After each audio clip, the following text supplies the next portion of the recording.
좀 다르기 때문에 무엇이 있느냐면은 무엇이 다르냐면은 묘지가 무덤이 동네 가운데 마을 가운데 있어요. 혹시 그런 거 보셨나요? 우리들은 이 공동묘지라고 해서 산으로 이렇게 멀리 가는데 서양에는 이 무덤이 어디에 있다? 마을 속에 더불어 사람들과 함께 친수건이 있어요. 그래서 사람이 죽는 것은 삶의 연속이다라고 하는 것을 의미를 부여하고, 또한 그쪽에 가보면 많은 이렇게 비석들이 있는데 그 비석의 묘비에 많은 글들을 이렇게 새기면서 후손이나 또 다른 사람들이 왔을 때에 그 글을 읽고 부모의 그리움과 효를 더더 다시금 되새기는 그런 시간을 갖는다고 합니다. 그런데요, 어느 나라에 참 그런 마을의 동네 가운데 무덤이 있었습니다. 보통은 이 성전 예배당 뜰이랄지 마을 입구 어디랄지 또는 지하실에가 이런 무덤이 있다고 하는데, 그 마을에도 아니야 다를까 마을 동네 가운데에 이렇게 무덤이 있고 묘비가 있는데, 그 묘비에 아름다운 글이 있다라고 해서 많은 사람들이 그곳에 가면은 꼭 거기를 그 무덤의 묘비를 읽으면서 본다고 합니다. 그런데 이런 글귀가 적혀 있습니다. 나도 전에는 당신처럼 그 자리에 그렇게 서 있었어. 첫 번째 글귀요. 그 다음에 두 번째, 세 번째 글귀가 있는데, 두 번째 글귀는 이렇게 있습니다. 나도 전에는 당신처럼 그곳에 서서 그렇게 웃고 있었어. 아마 웃었던가 봐요. 당신도 그렇게 하니까. 그 다음에 세 번째 글귀에는 이제 당신도 나처럼 죽을 준비를 하시오. 그 준비는 바로 오늘입니다. 결코 장난처럼 살아가는 것이 아닙니다.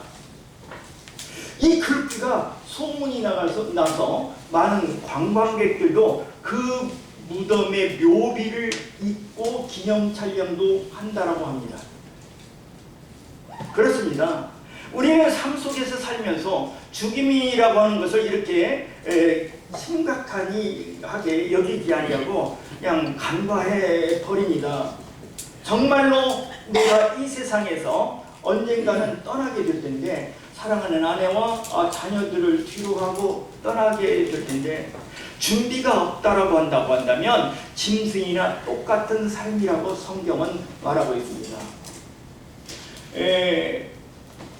건강보험공단 통계청 자료를 보면은 80세가 되면 우리나라 사람들의 거의 70%는 돌아가시고 30%만 이렇게 살아있다고 합니다. 그렇습니다. 친구들이 요즘에는 만나면 하나 둘 이렇게 갔다라고 하는 이런 소식도 들려옵니다.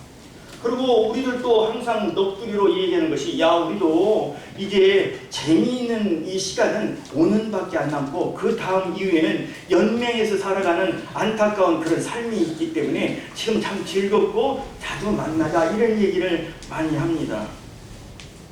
특히 우리 안행교회 성도님들은 연세가 좀 많으신 분들이 많아가지고, 과연 10년 후면 저도 83세가 되는데 이 자리에서 안 보일 분도 있을 수도 있겠다라고 생각은 해봅니다만은 좀 지나친 판단이 될 수 있어서 좀 조심스럽기도 합니다. 그렇습니다. 언젠가는 이렇게 말을 잘하는 우리가 언젠가는 말을 못할 때 있고, 지금 귀가 좋아서 청력이 좋아서 많은 대화를 듣고 있습니다만은 때가 되면 이 귀가 나빠져서 듣지도 못할 때가 있고요. 또한 좋은 일이 있어도 웃지 못할 때가 있습니다. 이러한 일들이 또 사람이 그리워도 만나지 못하고 노인 요양병원에서 손발이 묶여진 채로 떨어지지 않게 하기 위한 보호 차원에서 묶어놓습니다. 그런 차원에서 그렇게 하루하루를 연맹해 나가는 그런 모습이 아찔해요. 저희 어머니가 그렇게 돌아가셨기 때문에 나도 그러지는 않을란가 하는 생각을 해봅니다. 그래서 요즘의 기도는 어떻게 죽을 것인가에 대해서 기도를 합니다. 정말로 9988이라고 하는 얘기 많이 들었죠. 하나님의 은혜로 죽음을 위해서 준비하고 기도하고 성도의 죽는 것이 정말로 아름다운 그런 죽음이 됐으면 좋겠다라고 하는 그런 생각으로 말씀을 해봅니다. 오늘은 도피성에 대한 여호수아서의 말씀을 가지고 이렇게 복음을 전하는데, 우리나라에서도 이렇게 정치범이랄지 또는 뭔가 의식적인 이런 활동을 하는 사람들이 나라나 경찰이나 이런 수사의 대상이 되면은 많이 피하는 것이 옛날부터 이 명동성당이나 수도원이나 뭐 정의구현 사제단의 그 본부랄지 이런 곳으로 많이 피하고요. 또한 조계사, 이런 백담사, 이런 절로도 피한다고 합니다. 종종 그렇게 했었죠. 근데 제가 말씀을 준비하면서 이런 곳으로 우리는 피할 그런 많은 사회적인 그런 유명세도 아니고 그런 운동, 인권운동이랄지 뭐 이런 운동가도 아니기 때문에 우리는 지금 나는 어디로 어떻게 피해 있느냐. 그리고 어린 시절에 가장 나에게 힘이 되시는 분은 누구다? 아버지다. 아버지가 계시는 곳, 그곳이 나의 가장 도피처고 안식처고 피할 바위인 아버지가 가장 세상에서 든든합니다. 초등학교 다닐 때 안 그랬습니까? 아버지가 계시면 왠지 든든해요. 그 아버지 집이 우리는 가장 안전한 안식처입니다. 쉴 곳입니다. 예수님께서 이 세상에 오셔서 제자들에게 기도를 가르쳐 주시면서 주기도문을 가르쳐 주셨습니다. 주님께서 직접 표본이 되는 기도를 가르쳐 주셨는데 이렇게 말씀하십니다. 하늘에 계신 우리 뭡니까? 하늘에 계신 우리 아버지요. 아버지. 하늘에 계신 우리 하나님이 아니라 하늘에 계신 우리 아버지라는 얘기예요. 그러면 지금 이 자리에 계신 분들 다 구원받은 성도로 자칭을 하시기 때문에 그럴 일은 없겠습니다만, 하늘에 계신 전능하신 창조주 하나님께서 여러분의 아버지이십니까? 정말로 나의 아버지십니까? 아니 지금 내가 이렇게 물어보면 하나님을 나의 아버지라고 부를 수 있는데 주저함이 있으십니까? 하늘에 계신 우리 하나님입니까? 하늘에 계신 우리 아버지이십니까? 성경의 가장 키워드, 주기도문의 가장 핵심은 하늘에 계신 우리 아버지입니다. 그렇기 때문에 아버지는 나와의 무슨 관계입니까? 혈육의 관계. 혈육의 관계. 그래서 오늘 저는 그 제목이 그의 나라 그의 의 도피성인데, 그의 나라와 그의 의를 가지고 도피성은 아버지가 계시는 집이에요. 아버지 집이에요. 아버지 집. 도피성은 아버지가 계시는. 이곳으로 가려면은 나와의 하나님과의 관계를 성을정을 해야 합니다. 정말로 혼자 있을 때, 외롭고 힘들고 뜻대로 모든 일이 안 될 때 무릎 꿇고 하나님께 기도하지요. 하나님이십니까? 아버지십니까? 관계 설정을 해요. 부모와 자식 간에는 무엇이 통합니까? 피가 같아요. 피가. 하나님의 피가 내 믿음의 가슴 속에 흐르고 있느냐는 거예요. 그런데 갈라디아서 4장 6절의 말씀이 이렇게 말씀을 하십니다. 너희가 아들인 거로 하나님이 그 아들의 영을 우리의 마음속에 보내사 나는 이제 지금 하나님을 뭐라고 부른다? 아빠, 아버지라고 부른다. 아빠, 아버지라고 부를 수 있습니까? 부를 수 있어요. 그럼 어떻게 해서 아버지가 됐습니까? 아버지라고 부를 수 있는 그런 믿음과 그런 마음의 확신을 여러분 이 시간 갖기를 소원합니다.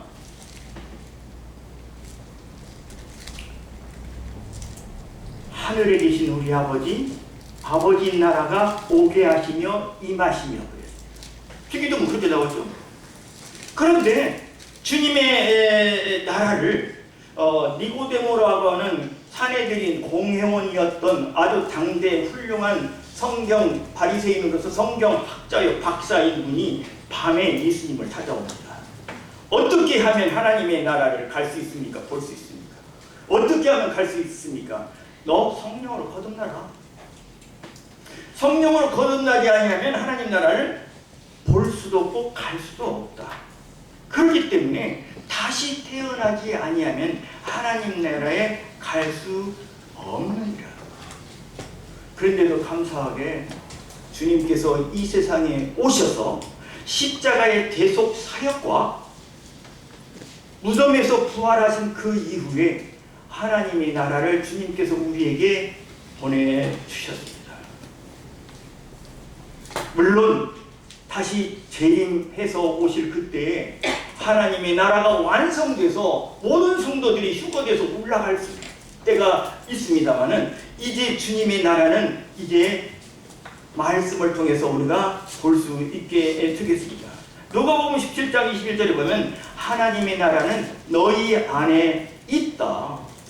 하나님의 나라를 보여더라고 바리새인들이 말하니까 예수님께서 하나님의 나라는 너희 안에 있다. 공동체 안에 있다. 즉 우리 성도들이 모인 이 교회 가운데가 하나님의 나라가 있습니다.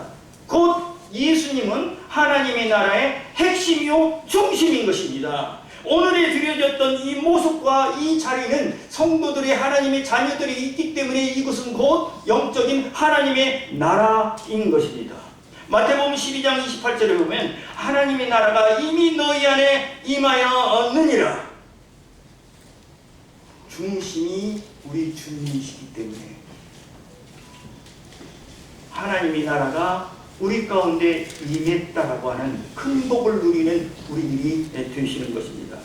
하나님의 나라는 먹고 마시는 것이 아니요 오직 성령 안에서 의와 평강과 희락을 누린다라고 로마서 14장 17절에 말하고 있습니다. 거기에서 오직 성령 안에서 의가 뭐냐면 하나님께서 십자가의 대속 사역으로 그 사실을 믿는 믿음을 우리에게 주심으로 우리를 그 믿는 자에게는 뭐라고 말했습니까? 의롭다 여겨주셨어요. 의롭다 여겨주시고 그 믿는 의롭다 여김을 받은 자는 곧 하나님의 뭐가 됐습니까? 자녀가 됐어요. 하나님을 아버지라고 부를 수 있는 이런 권세를 주셨어요. 너희는 먼저 그의 나라와 그의 의를 구하라. 그때 당시는 예수님께서 아직 십자가에 달리시기 전이기 때문에 그의 나라 하나님의 아들 예수 그리스도의 십자가의 사역으로 대속 사역을 이루시고 또 부활하셔서 하나님의 나라를 완전히 저희들에게 보여주셨습니다. 그리고 하나님의 나라에서는 구원받은 의를 이루신 그 의를 입은 의롭다 하심을 입은 성도들이 누리는 의와 평강과 희락이라. 평강이라는 건 뭡니까? 마음 편하게 사는 것이 평강이에요. 주님 안에 있는데 마음 편안하게 살 수 있다라고 말하는 것입니다. 희락, 기쁘리자 즐거울락자요. 마음 편히 즐겁게 성령님이 인도하신 가운데 사는 것이 곧 무엇이다? 하나님의 나라다.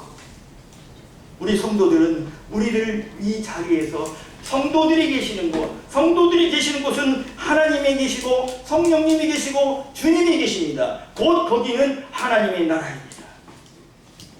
주님께서 마육 3:3이라고 우리 잘 읽고 있죠? 너희는 먼저 그의 나라와 그의 의를 구하라. 그리하면 모든 것을 내가 너희에게 더하리라. 무엇을 먹을까, 무엇을 입을까, 무엇을 마실까 염려하지 말라. 먼저 그리스도인의 우선순위, 사람의 우선순위는 그의 나라에 있고 그의 의에 있다. 그의 나라를 갈 수가 있느냐, 볼 수가 있느냐, 준비가 됐느냐. 그리고 의를 구하라. 여기에서 십자가의 부활과 십자가의 부활로 하나님의 나라는 주님이 오실 때 이미 되어 있고 그의 하나님 나라 통상적인 그런 낙원 차원의 그런 것이 아니라 하나님이 계신 곳 초림 때 이미 주님의 나라가 이루어졌습니다. 그분의 의라고 하는 그의 의를 구하라는 것은 옳고 그름 바르게 산다는 것이 아니라 하나님 아버지와의 관계 회복을 말하고 있습니다. 이것이 너희는 먼저 그의 나라와 그의 의를 구하라는 것은 구원받고 의롭다함을 여김을 받아서 하나님의 자녀가 되는 것이 바로 곧 그의 의를 이루는 것입니다. 그렇다고 한다면 먼저 그의 나라를 이루었고 그의 의를 이루은 우리를 통해서 하나님께서 기뻐하십니다.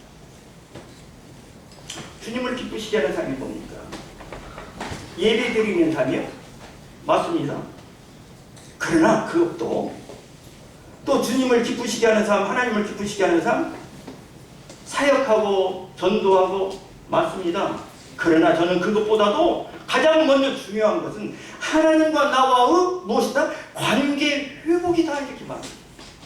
관계 회복도 안 이루어진 상태에서 하나님의 자녀가 된 상태도 아닌 이 상태에서 내 죄 문제가 아직도 그득이 쌓여 있는데 이 죄 문제가 해결이 되지 아니하고 하나님의 자녀가 되지 않은 상태에서 예배를 드려? 헛예배요. 그리고 하나님과 관계 회복은 매일 삶 속에서 이루어져야 합니다. 주님 앞에 나가야 돼요. 자백을 하면서 손들고 나가야 돼요. 이 예배를 하나님께서 진정 받으시는 예배이시지, 그래야 하나님께서 나의 아들이라고 말하지. 우리는 하나님을 아버지라고 부르는데 하나님께서 나는 너를 도무지 알지 못한다라고 한다면 어떻게 하시겠어요? 이 불법을 행하는 자들아 다 내게서 떠나가라. 하나님, 저 안회교회 다녔었어요. 10년간 다녔어요. 20년 다녔어요. 아니 저는 저기서도 가고 성경 공부도 많이 했어요. 그래? 나 너 도무지 알지 못한다. 너와 나와 관계가 설정이 되지를 않았어. 나는 하나님이고 나는 세상의 아버지일진데 네가 언제 나를 아버지라고 여겼느냐. 하나님을 만나는 하나님과 관계의 설정은, 이 믿음은 개인적인 것입니다. 우리 아내가, 우리 며느리가, 우리 자식이 아무리 열심히 교회를 다닌다고 할지라도 내가 안 다니면 나는 어디입니까? 100% 어디 가요? 지옥 가요. 믿는 것은 엄마의 그 믿음이 내게로 오는 것 아닙니다. 하나님과 1대1의 심판대에 서서 나의 모든 것을 그냥 CCTV 녹화된 것처럼 쫙 드러나기 때문에 변명할 수 없습니다. 나는 너 모른다. 네가 언제 내 자식이냐? 아들이 취하지 말거라. 하나님 아버지, 저 모든 이런 부분이 좀 어려운 일이 있는데 들어주십시오. 하나님께서 묻죠. 네가 언제 내 아들이요? 그냥 교회 가서 앉아만 있었잖아. 그리고 또 교회 가다 보면 한 번도 이렇게 선뜻 나가도 안 했잖아. 교회에 한 번을 다녔어도, 교회를 예배당을 안 나왔어도 상담을 통해서, 말씀을 통해서 구원받고 나면 하나님의 자녀가 되는 이런 선물을 받게 됩니다. 내 마음 가운데 진심으로 기도했다고 한다면, 안다라고 하는 것은 지식 정보 차원 정보를 아는 것이 아니라 인격적인 관계, 참된 관계, 믿음의 관계가 성립이 되어야 진정한 안다라고 하는 것입니다. 제가 그래서 안다는 것을 좀 많이 찾아봤어요. 히브리 말로 야다라고 하는 것인데 좀 성적인 관계, 잠자리를 갖지 않는 거예요. 친밀한 관계 필요할 때 안다라고. 이제 함부로 나 저 여자 잘 알아 그런 말 하면 안 돼. 네가 그러면 잠자리 같이 있자 이렇게 나와. 누가복음 1장 34절에 보면 천사가 마리아에게 나타납니다. 네가 동정녀인 네가 결혼하지 않은 마리아, 너의 몸에서 하나님께서 아들 예수가 탄생할 것이다. 게 마리아가 막 깜짝 놀라죠. 나 결혼도 안 했습니다. 저는 남자를 뭐든다? 알지 못합니다. 안다라고 하는 표현은 잠자리를 같이 했다라고 하는 그런 의미가 담겨 있어요. 마리아는 남자를 알지 못했다. 결혼하는 남자들 갖다가 저 통과가 아직도 여자를 몰라. 그 말은 뭡니까? 잠자리를 안 했다는 얘기예요. 안다라고 하는 것은 깊은 관계, 은밀한 관계. 그래서 하나님을 진정으로 아는 사람이 영생 그의 것이라고 요한복음 17장 3절에 말합니다. 영생은 곧 유일하신 참 하나님과 그가 하나님이 보내신 예수 그리스도를 뭐지다? 아는 거요. 예수님에 대해서 알고 있습니까? 예수님과 친밀한 관계를 누려봤습니까? 예수님과 잠자리를 같이 했습니까?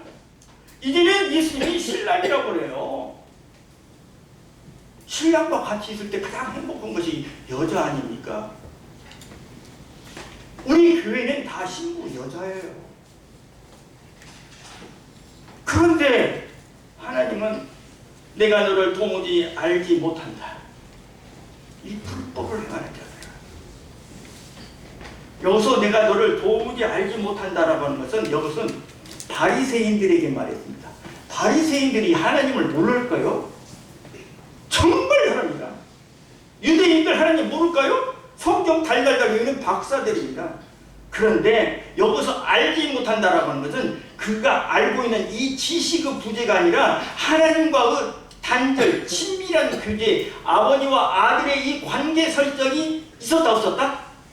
없었다라는 거예요. 너는 아직도 하나님을 알지 못한다. 알지 못한다.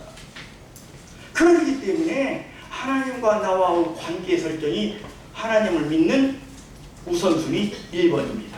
너희는 먼저 그의 나라와 그의 의를 구하라 하였습니다. 거기서 의가 하나님의 자녀가 되는 의롭다 하심을 얻었다라고 하는 그런 인치심을 받는 하나님과의 자녀의 설정의 그 관계의 의를 말하고 있습니다.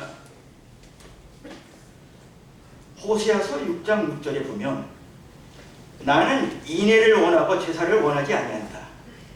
번제보다 하나님을 아는 것을 더 원하노라. 제사? 예배? 하나님은 전혀 몰라요. 친밀한 관계가 없어서 자녀의 이 관계 설정이 없었는데 의식적으로 종교인으로서 교회만 다니면 내가 너를 도무지 알지 못한다. 참 안타깝다. 될 수 있냐? 너 지옥행이다. 심판대에서 그렇게 말할 것입니다. 이를 갈며 옷을 찢으며 지옥의 불구덩이에 떨어질 수 있습니다. 일주일 동안 60분짜리 그 예배가 진정한 예배입니까? 물론 예배 받습니다. 일주일이면 168시간입니다. 168분에 1시간 예배 드렸다고 해서 하나님의 자녀로서 다한 것입니까? 아니에요. 로마서 12장에 보니까 너희 몸을 하나님의 산제물로 드려야 그것이 영적 예배니라. 이제 몸으로 드리는 예배를 드려야 돼요. 이게 하나님의 자녀. 번질나게 청산유수로 말 잘하죠. 문학적 소질과 재능이 있어서 그럴싸하게 표현 잘하죠. 60분짜리 예배는 아주 잘 들죠. 썬데이 크리스찬이라는 말이 나왔잖아요. 근데 하나님과 관계 속에서 이 관계가 설정이 안 되면 아무 의미가 없어요. 그 예배가 아니에요. 내가 너를 도무지 알지 못한다. 불법을 행하는 자들아 진정 거듭나야 합니다. 하나님의 자녀로 됐다고 한다면 이제 우리 몸으로 정말 영적 예배를 드려야 합니다. 자, 도피성이 있는 곳을 살펴보겠습니다. 네.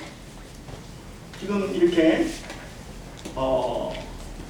요단강이 이렇게 이스라엘 지도는 간단해요. 위에 요단강이 이렇게 뚫어서 사해 바다로 여기서 물이 위에서 아래로 쭉 흘러요. 그런데 지금 이게 서편에 세 곳, 동편에 이렇게 세 곳, 이렇게 도피성, 죄를 지은 사람들이 피하는 것이에요. 근데 죄를 특히 살인자, 성경에 보면 어떤 사람이냐면 어떤 사람이 나무를 패려고 도끼질을 하고 있어요. 도끼가 아주 무겁잖아요. 근데 도끼를 치는데 마침 그 앞에 어떤 애기가 한 명이 앉아 있었어. 어떤 사람이. 근데 하다 보니까 도끼질을 하다 보니까 손에 힘이 빠져가지고 도끼자루가 그냥 빠져버리네. 애기 죽이려고 하고 새끼가 딱 다녔어. 근데 그 애기가 맞아서 불당해서 죽어버렸어. 살인이에요, 살인 아니에요? 살인이요. 그걸 갖다가 오고살자라고 그래요. 오고살자. 잘못해서 사람을 죽인 사람. 그런데 그 부모가 볼 때는, 가족 친척이 볼 때는 그래도 저놈이 그 주의를 안 줬기 때문에 내 새끼 죽였으니까 책임지라고 달려들 거 아니에요? 그럼 어떻게 해요? 도망갑니다. 맞아 죽게 생겼으니까 현장은 피하고 가야 할 거 아니에요? 어디로 갑니까?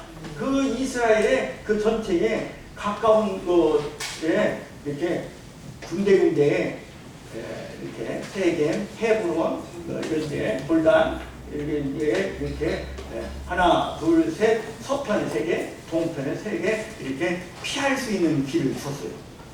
그리고 하나님께서는 이쪽으로 피하면은 이 사람들을 잡아가지 말라 이렇게 말하는 것입니다. 게데스, 세겜, 헤브론 이렇게 3개가 있고 여러 가지 의미적 부여를 많이 해놨습니다. 그 게데스라는 것은 구원의 상징, 거룩함, 성별된 교회 이런 적이 있고 세겜은 어깨 능력을 더입니다. 예수 그리스도 안에 새 힘을 얻게 된다. 그러죠. 그쪽으로 가면 그 오살자가 잘못해서 사람을 죽인 자가 그쪽으로 가면 새 힘을 얻고 그리스도 안에서 새롭게 된다. 하나님과 거기서 헤브론은 즐거움과 교통을 거기서 누릴 수 있다. 동편에 가면은 거기는 피난처고 요새이기 때문에 그 피해 보수자들이 쫓아올 수 있다 없다? 없다. 나못이라고 하는 것은 거기는 영화롭다. 골단은 기쁨과 행복과 만족을 나타내고 영원한 것이다. 이렇게 보면 피해 보수자가 거기는 도피성을 쫓아올 수 있다 없다? 없다. 그런데 제가 아까 여기서 말씀드렸듯이 도피성은 지금 예수 그리스도를 대표하는 것이고 도피성은 구원받은 성도들이 있을 수밖에 없는 교회를 말하는 것입니다. 어떻게 보면 우리는 하나님 앞에 다 죄인들입니다. 지금 어디에 와 있습니까? 도피성에 지금 피해 있는 거예요. 주님 품 안에 지금 안겨 있는 것입니다. 그래서 이 특별히 지정한 곳인데 네기파 성읍 중에서 했고요. 이 도피성과 같은 의미를 가지고 있는 것이 구약에 보면은 노아의 방주입니다. 방주를 피해라. 방주 도피성은 방주 도피성. 100년간 전도를 했습니다. 만들면서 노아의 방주. 근데 사람들이 그 말을 들었습니까? 안 들었습니까? 안 들었어요. 참 하나님이 참 힘들더만. 구원받은 우리는 은혜로 공짜로 값없이 받았기 때문에 하나님을 찬양하면서 기쁨 가운데 있지만 전도 한번 한 영을 하려고 하면 정말로 애가 탑니다. 많아요. 그렇게 온다고 해놓고 빵 꺼내요. 기행 나합의 그 붉은 줄 여리고 또 예수 그리스도께서 핏값으로 세우신 이 교회가 도피성을 의미하고 있습니다. 이 도피성에 나타난 구원의 진리의 성격은 하나님의 공의와 사랑을 보여주며 이곳들이 아까 그곳들이 지역마다 가운데에 세우고 한 길이면 그곳에 피할 수 있는 곳이고 높은 곳에 세워서 많은 사람들이 보게 되기 때문에 죄를 지은 사람은 그 도피성으로 달려갑니다. 의인은 없나니 하나도 없고 하나님을 찾는 자도 없는 이 세상 가운데 우리는 도피성으로 피해야 할 사람입니다. 주님의 십자가 있는 그 주님의 그곳으로 우리는 피해서 달려나가야 합니다.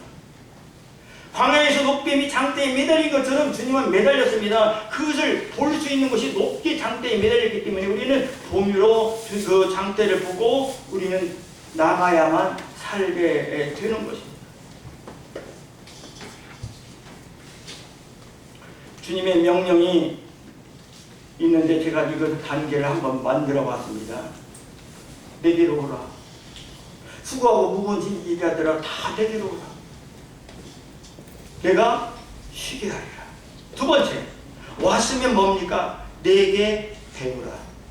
그리하면 힘을 얻으리라. 여기서 일정한 공식을 하나 제가 발견했어요. 하나님께서는 너희가 만일 못하면 내가 주리라.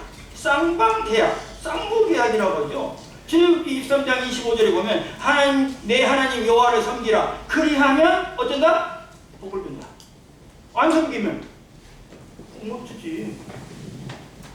베드로전서 5장 4절 보면 양무리의 본이 되라. 그리하면 영광의 관을 내가 너희에게 주리라. 믿으라 하면 믿어야 돼. 내 안에 거하라. 나도 너희 안에 거하겠다. 그리하면 나도 너희 안에 거하겠다. 마지막 단계는 나를 따라오거라. 예수님께서 리더의 자격은 나를 따르라요. 나를 따르라. 나의 본을 받으라. 사도 바울이 그랬죠. 나를 본받고 나를 따르라. 예수님께서 그랬습니다. 대개 세상 사람들은 나는 빠져있고 너희들은만 해. 공격 앞으로. 대장은 명령만 내려. 돌격 앞으로 빨리 가. 서들어가. 나는 뒤에서 조정만 해. 아니에요. 주님께서, 대장 되신 주님께서 앞에 갑니다. 나를 따르라. 나를 본받으라. 성도는요, 주님을 따르는 자입니다. 도피성은 주인이 피하는 곳입니다. 도피성은 주인들이 피하는 곳입니다. 이 세상 모든 사람들은 인간의 만물보다 신이 부패하고 더러운 인간들은 다 도피성에 가야 돼요. 구원의 피난처입니다. 예수는 우리의 피난처예요, 도피처예요, 안식처예요? 도피성인 것입니다.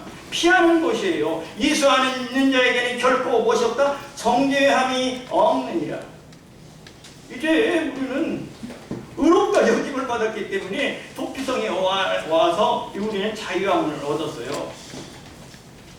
하나님의 나라는 평강과 희락이라고 했잖아요. 여기서 우리는 이제 주님의 은혜와 사랑 가운데서 평강과 희락을 누리면서 사는 거예요. 쉼을 얻은 거예요.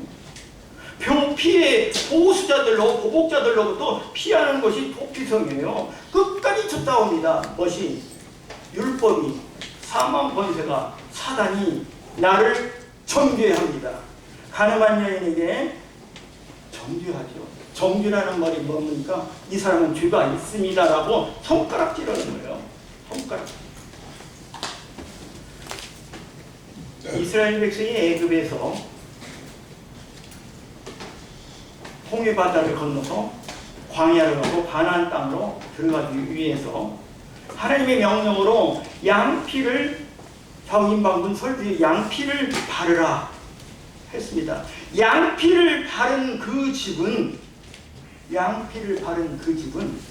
완전히 주님의 도피성을 의미하는 것입니다. 양의 피는 곧 예수님의 피입니다. 우리 마음의 심령의 가슴에 지금 양의 피를 바름으로써 내 죄가 사해졌던 것입니다.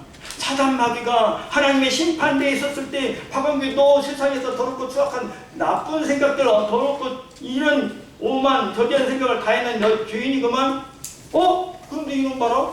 가슴에 내 아들 예수 그리스도 예수의 피가 흐르네.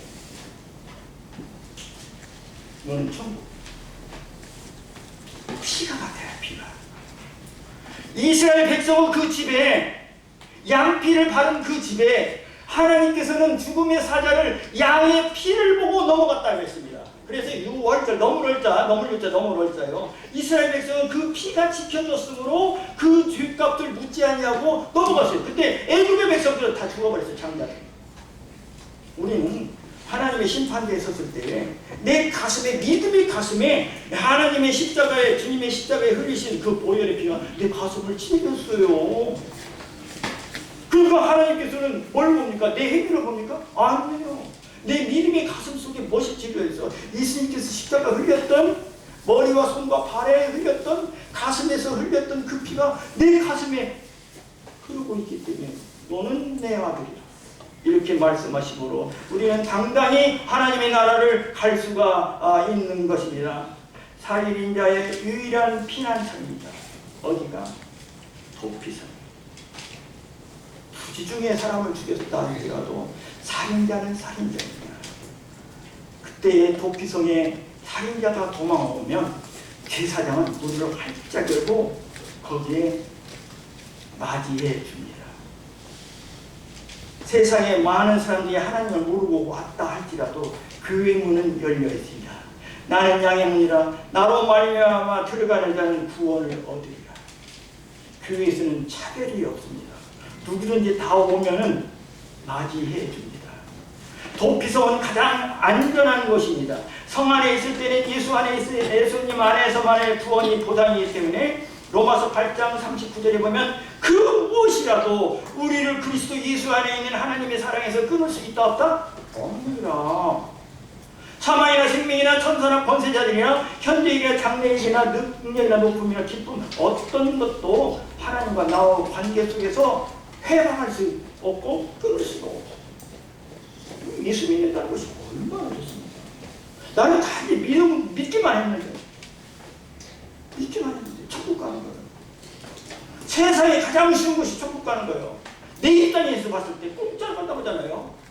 근데 하나님 입장에서 봤을 때는 대속사역을 이루시기 위해서 당신이 독생하신 아들을 십자가에서 제물로 죽게 하십니다. 그러니까 예수님도 그때 당시 아버지요 아니라 아버지라고 하고 그때만큼은 뭐라고 합니까? 하나님 나의 하나님 어찌하여 나를 버리시나이까.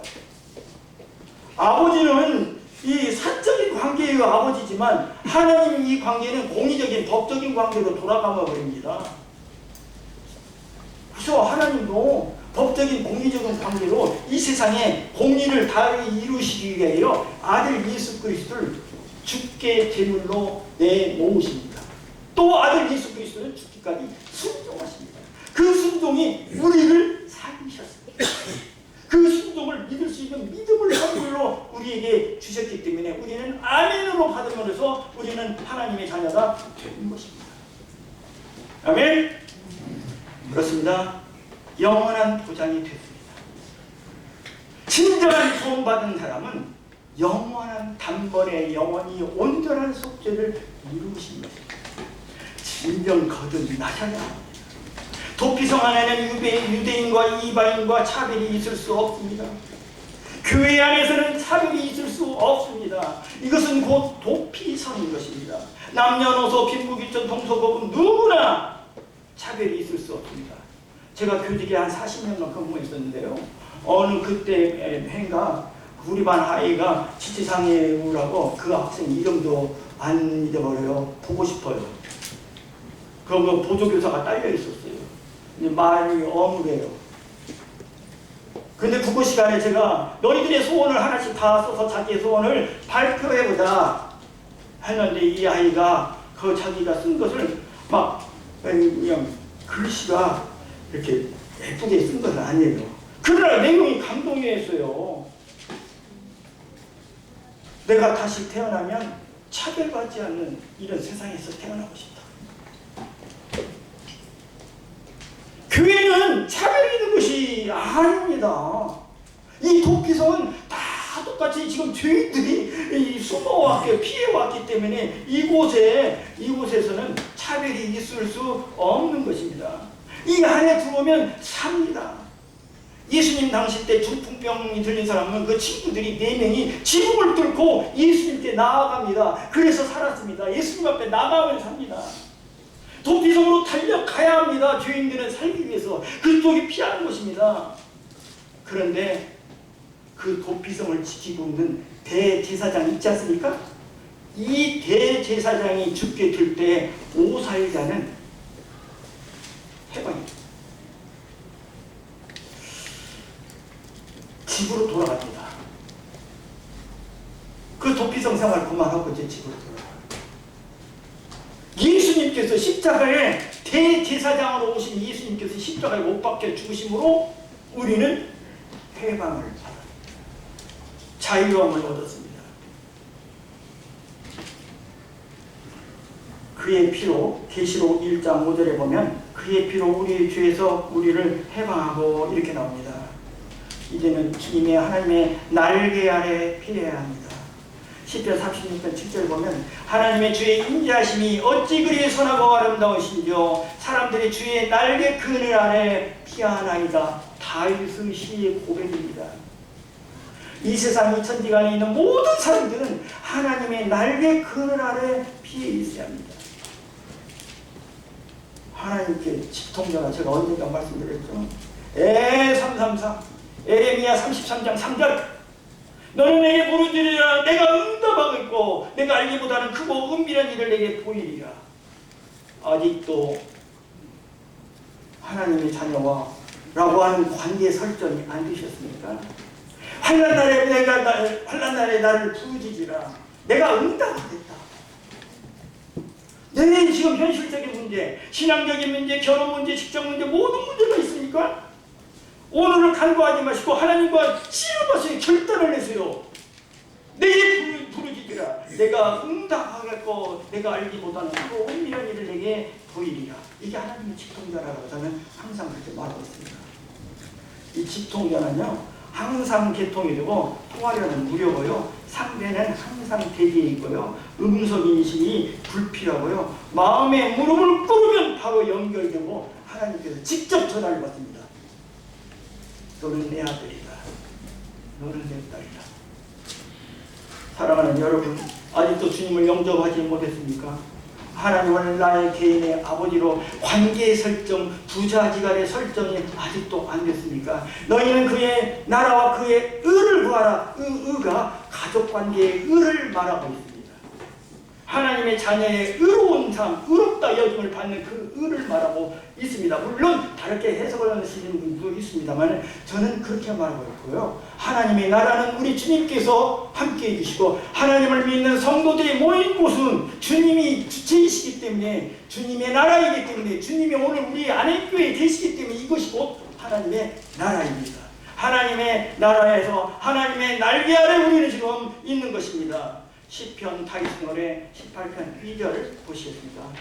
여호와는 나의 반석이시오 나의 요새시오 나를 건지시는 이님 내가 그 안에서 피할 바위이시오 나의 방패시오 나의 구원의 뿌리시로다 나의 산성이시로다.